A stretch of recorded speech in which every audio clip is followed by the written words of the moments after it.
Varicose veins కి సరైన చికిత్స కోసం సంప్రదించండి ఎవిస్ హాస్పిటల్. అమ్మ నమస్తే. నమస్తే అమ్మ జయలక్ష్మి. అమ్మ, వస్తువుల విషయానికి వచ్చేసరికి కొన్ని ఇరుగు పొరుగు దగ్గర నుంచి తీసుకోవచ్చు అంటారు, కొన్ని తీసుకోకూడదు అంటూ ఉంటారు. అలాంటి వస్తువులు ఏమైనా ఉన్నాయా? తీసుకుంటే ఏమవుతుంది? అసలు కొంతమందికి అపరిగ్రహము అనే ఒక నియమం ఉంటుంది. ఎవరేమి ఇచ్చినా తీసుకోరు, ఉదారంగా ఊరికే తీసుకోరు. అది మంచి చెడు అని ప్రసక్తే లేదు, ఊరికే తీసుకోరు. తీసుకుంటే వాళ్ళకి రుణపడిపోతాం కదా. అందువల్ల రుణపడిపోవటం మాట నుంచి కొన్ని వస్తువులు తీసుకున్నట్టయితే మంచిది కాదు అని కూడా మన పెద్దలు చెప్పారు. అట్లాంటి వాటిల్లో ఏవి తీసుకుంటే వాళ్ళ తాలూకు దరిద్రం కానీ శని కానీ మనకు వస్తాయో అటువంటి వాటిని తీసుకోకూడదని చెప్పారు. ఏమిటి, దేని మీద శని ప్రభావం ఉంటుంది, శనికి సంబంధించిన వస్తువులు ఏమున్నాయి అవి తీసుకోరు. నువ్వులతో చేసింది కానీ మరొకటి కానీ నూనె, సాధారణంగా నువ్వుల నూనెకే వర్తించాలి ఇది, కానీ అన్ని నూనెలకు కూడా వర్తింపచేస్తారు. నూనె, నెయ్యి, తరువాత ఉప్పు, బెల్లం,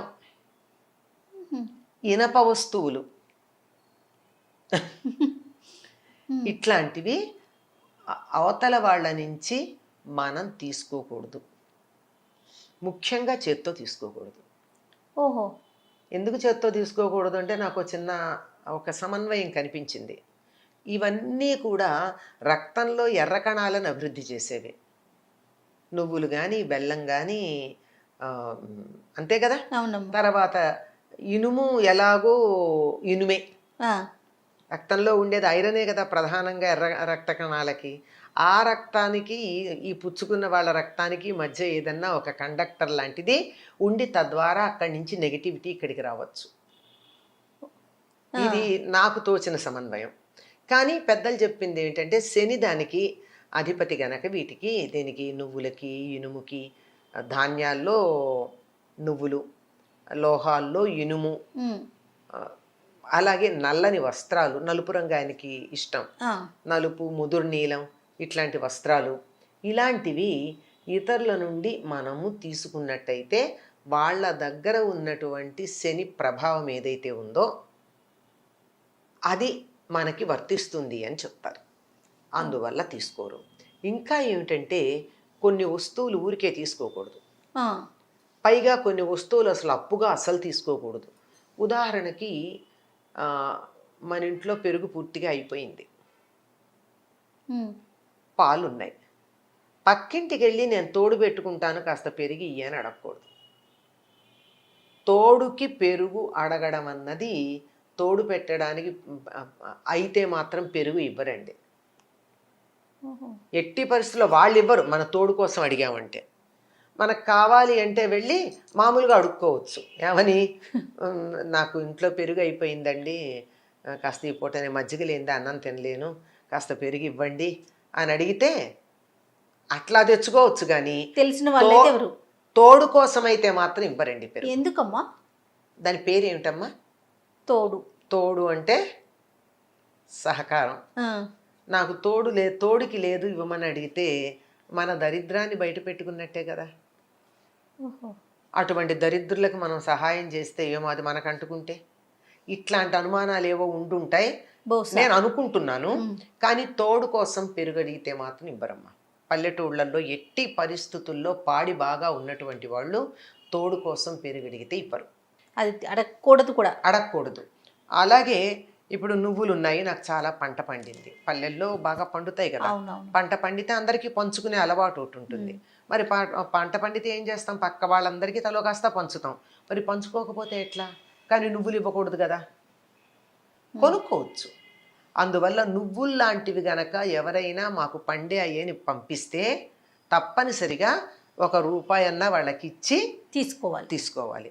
అలాగే చీపురు, చేట, ఇట్లాంటి వస్తువులు కూడా తీసుకోకూడదు ఎవరి దగ్గర ఊరికే. ఎందుకంటే ఇవి కూడా జ్యేష్ఠాదేవికి సంబంధించినవి.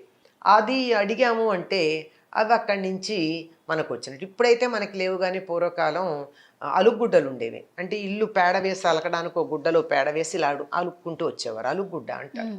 అంటే ఇప్పుడు మనకి మాపర్ కింద లెక్క అనుకోండి, ఆ, బట్టతో ఇల్లు అవునవును. తుడిచేటప్పుడు తడి బట్ట కావచ్చు లేకపోతే మాపర్ కావచ్చు. అట్లాంటివి కూడా ఇవన్నీ కూడా ఈ క్లీనింగ్ ఇంప్లిమెంట్స్ అన్నీ కూడా ఆవిడ గారికి సంబంధించినవి. అందువల్ల అవి కూడా ఊరికే తీసుకోకూడదు. ఓహో. ఉమ్. ఇట్లాంటివి పాత గుడ్డలు అయితే పాత గుడ్డలు ఒక సందర్భంలో తీసుకోవచ్చు. పసిపిల్లలు అప్పుడే డెలివరీ కనుక అవునవును. అయినట్టయితే ఆ పాత ఆ ఒంటి మీద పెట్టుకున్నటువంటి దానివల్ల వాళ్ళ యొక్క భావనలు దాంట్లో ఉండి బిడ్డ క్షేమంగా ఉంటారు కనుక అట్లా అడగచ్చు. కానీ మామూలుగా అయితే ఇవ్వరు. అట్లాంటివి ఇట్లా తీసుకోవడం అన్నది ఇవన్నీ దరిద్ర హేతువులుగా చెప్తూ ఉంటారమ్మా. దరిద్రం అంటే మరొకటేం కాదు, మన చేత కష్టపడేటట్టు చేసేది, ఎంత శ్రమ పడినా ఫలితం రాకుండా శ్రమ మాత్రమే మిగిల్చేది. ఆ పని చేసే ఆయన ఎవరంటే శనైశ్చరుడు. నెమ్మదిగా నడుస్తాడు ఆయన. ఎంత నెమ్మదిగా నడుస్తాడంటే మనకు కూడా ఎంత కష్టపడ్డా ఫలితం అన్నేళ్ళు పడుతుంది అనమాట. అది అంతకన్నా ఇంకేం కాదు, కారణం కాదు. అందువల్ల వీటిని ఎవరి దగ్గర ఉదారంగా తీసుకోకూడదు అని చెప్తారు. సో అంటే ఇప్పుడు మీరు చెప్పిన దాన్ని బట్టి మనం వస్తువులు అడిగేటప్పుడు ఆలోచించి అడిగి తీసుకోవాలి, అంతే అవునమ్మా, కదమ్మా? అంతే అమ్మా. అంటే ఇప్పుడు ఇవన్నీ కూడా ఆధ్యాత్మిక పరంగా, అంటే ఇలా చెప్తే భయపడతారని చెప్పి ఉండొచ్చు అంటారా?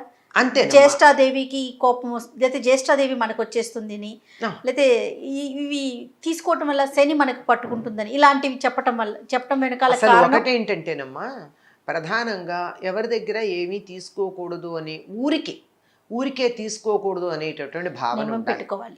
ఎవరి దగ్గర నుంచి ఏమన్నా తీసుకుంటే తిరిగి ఇచ్చేటట్టుగా ఉండాలి.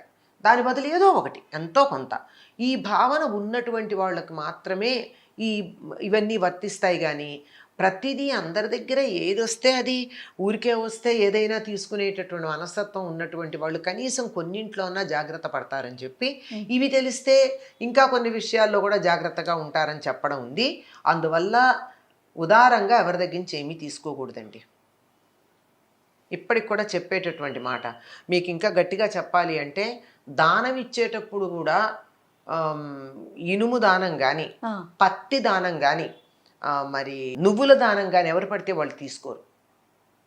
అందుకే ఈ దానాలు పుచ్చుకునే వాళ్ళల్లో ఎవరన్నా మరీ దరిద్రుడిలాగా ఉంటే నువ్వుల దానం పట్టేవాళ్ళ ఉన్నాడు వీడు దరిద్రుడు అంటారు. అవును. అంటే నువ్వుల దానం పట్టేవాడు అంటే ఎంత దరిద్రం అంటే అందరి దరిద్రం వీడే తీసుకుంటున్నాడు. నిజంగా అది ఒక రకమైన త్యాగబుద్ధి.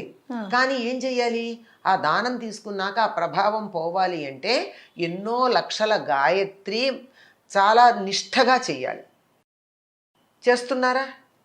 అది కనిపించదు. అందువల్ల ఇవి దానం తీసుకోవడం, ఊరికే తీసుకోవడం, అప్పు తీసుకోవడం కూడా చాలా జాగ్రత్తగా ఆలోచించాల్సినటువంటి విషయాలు. పత్తి కూడా తీసుకోకూడదమ్మా ఒకళ్ళ దగ్గర నుంచి. పత్తి కూడా తీసుకోరు. పత్తి ఇస్తే కూడా ₹1 అంటే మినిమం, ఎంతో కొంత, ఎక్కువ 100 ఇవ్వచ్చు 1000 ఇవ్వచ్చు కాదనం. పత్తి కూడా తీసుకోరు. చిత్రం ఏమిటంటే ఆ పత్తితో తయారైనటువంటి వస్త్రాలు తీసుకుంటాం. వస్త్రం మళ్ళీ దానికి చాలా పవిత్రత ఉంది వస్త్రం తయారయ్యేటప్పటికి. అందువల్ల దానికి అభ్యంతరం ఉండదు. కానీ ఒత్తులు చేసుకోవడానికి కావాల్సిన పత్తి కూడా ఎట్టి పరిస్థితుల్లో తీసుకోరమ్మా. అగ్గిపెట్టి ఒకటి తీసుకోరు. ఇట్లా ఉన్నాయి కొన్ని. అవునవును. ఇవన్నీ కూడా అగ్గిపెట్టి ఎందుకంటే నిప్పు రాజేసేది, అంచేత తీసుకుంటే తగాదా వస్తుంది అని సున్నం ఇట్లాంటివన్నీ తీసుకోకూడదని చెప్తారు. అలాగేనమ్మా. నమస్తే. నమస్తే.